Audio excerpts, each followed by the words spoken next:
Hello and welcome to Ian and Friends. I am Michael Sheehan. And I am Preston Glace. Right, anyways, Tour de Suisse. We are going to go down a rundown of what happened at the Tour de Suisse and what implications that may have for the upcoming Tour de France. We have a bit of news from the UCI from you, and we are going to preview what is coming up on FloBikes over the weekend. First and foremost, Tour de Suisse. It opened up with a 9.5 kilometer long time trial, won by the world champion Rowan Dennis. This is the first victory that Rowan Dennis has had in his rainbow striped skin suit, and the first victory that he's had since he won the world championships in Innsbruck.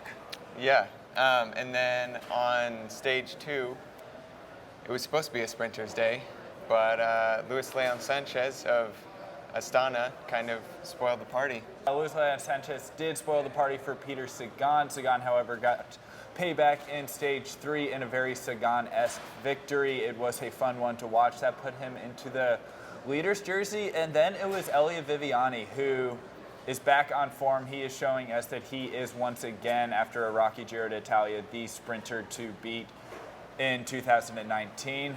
And after that, it was really a story about one rider. Who's that? Yeah, the only rider worth mentioning after stage 5 is Egan Bernal. Yep, the young Colombian Egan Bernal. He took to the mountains, got the leader's jersey straight away. He asserted his dominance on the race by winning stage 7 up San Gotardo Pass. He almost derailed his entire race with a little slip of the rear tire in the stage 8 time trial, but he saved that and took a very, very big, heartening win for the young Colombian and Team Ineos.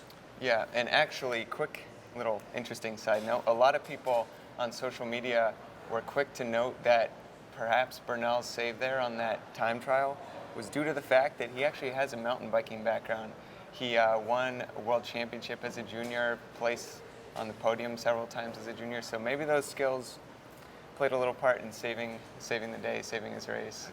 He went into that corner with a lot of confidence, and he managed to pull himself out of it. He definitely did save the day. I cannot imagine what Dave Brailsford and his team directors were thinking when they were watching that on the television screen, because Team Ineos simply cannot afford to see another rider, let alone another leader, on the ground this close in front of the Tour de France. Let's get into what Tour de Suisse means prediction-wise for the Tour de France. Yeah, I think Bernal's going to win. No, he's not. Yeah. No, okay, hold up. Let me go through some statistics for you. Did you know that in the last 13 years, not a single podium finisher of the Tour de Suisse has managed to land himself on the podium of the Tour de France the following month? Not a single one.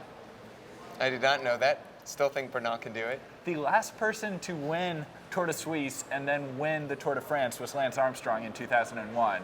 And he didn't even win the Tour de France that year, technically. Yeah. No, not good preparation. Tour de Suisse, not good preparation for the Tour if you want to win. All right. You think he's going to win, though? Why do you think point. he's going to win? Okay, so first of all, I will just say he's 22, right? He's real young. But the last 22-year-old to win the Tour was Laurent Fignon. And I think Bernal's composure, what we saw at the Tour de Suisse, was not typical of a 22-year-old.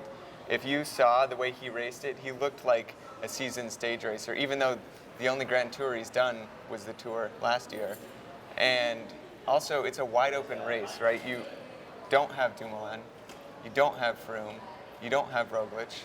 You've got Geraint Thomas, yes, but he's kind of an unknown quantity at this point. So I feel like with the race being this wide open and the composure with which Bernal held himself at the Tour de Suisse is a good sign, and he's an insanely good rider from a nation, Colombia, that is just on the up and up. But you see the explosion of talent coming out of there, right?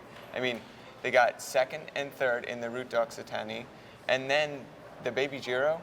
Yeah. All 3 riders, they swept the podium, all Colombians, and they won 4 out of the 9 stages. So, hot take, I think Bernal's going to win the Tour. He did have a fantastic breakout Tour de France last year, I will give you that. And if you did not catch the Baby Giro on FloBikes, we have all the replays there. It was an incredible show of force from Colombia and the young riders that they have coming up. It's pretty incredible. You know, we have seen the likes of Rigoberto Urán and Nairo Quintana inspire a movement in Colombia, and it has really taken root in the youth of the country. It's really, really cool to see juniors coming up and just smashing it on the world stage. Egan Bernal, of course, is next in line, but there's a host of Colombians coming up after him. What do we have next? A bit of news from the UCI. They announced some reforms to the UCI Track World Cup that is going to take effect in 2020.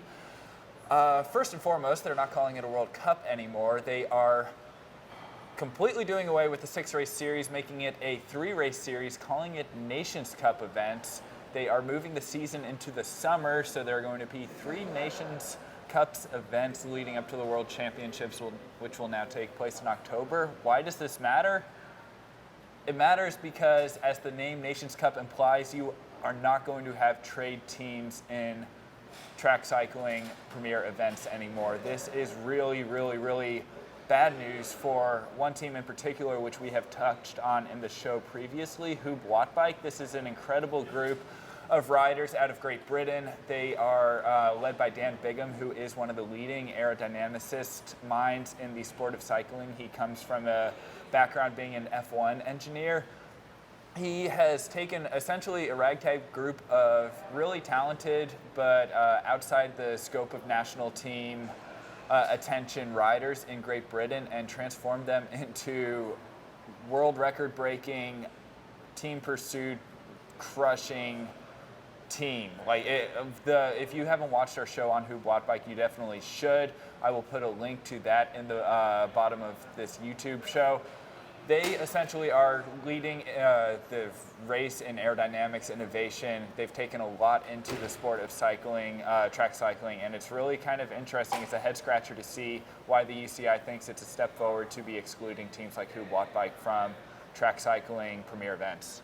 Yeah, it really kind of seems like a step in the wrong direction at this point. With teams like HUUB WattBike pushing innovation, this kind of seems to stifle it.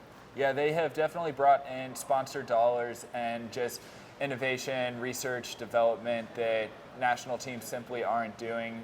The UCI says that they are making these reforms to make track cycling stronger and more accessible. However, I do not really see that. HUUB WattBike is going to be a huge casualty of these reforms. They penned an open letter to the UCI on their Instagram page expressing their concerns. I do not think that this story is completely closed yet, and we are going to be keeping an eye on it. Anyways, moving on. What's next on the FloBikes broadcast calendar? We've got some national championships coming up. We've got the French National Road Championships. We've got Spanish and Italian, as well as the U.S. And Elia Viviani is looking to defend his tricolore jersey again at the Italian National Championships and hopefully bring that to France. Yeah, these national championships, by and large, are pretty tough circuits. They all have pretty good climbs. Strangely, the flattest national championship of the lot is going to be in Spain. But really, really challenging parcours all around. We, of course, are looking forward to seeing Johnny Brown defend his U.S. National Championship jersey in Knoxville, Tennessee this weekend as well. You can catch that stream on FloBikes as well as a variety of other platforms. And yeah, we're going to have some new jerseys to show off next week. Yeah, we'll see you there. See you there. Thanks for joining.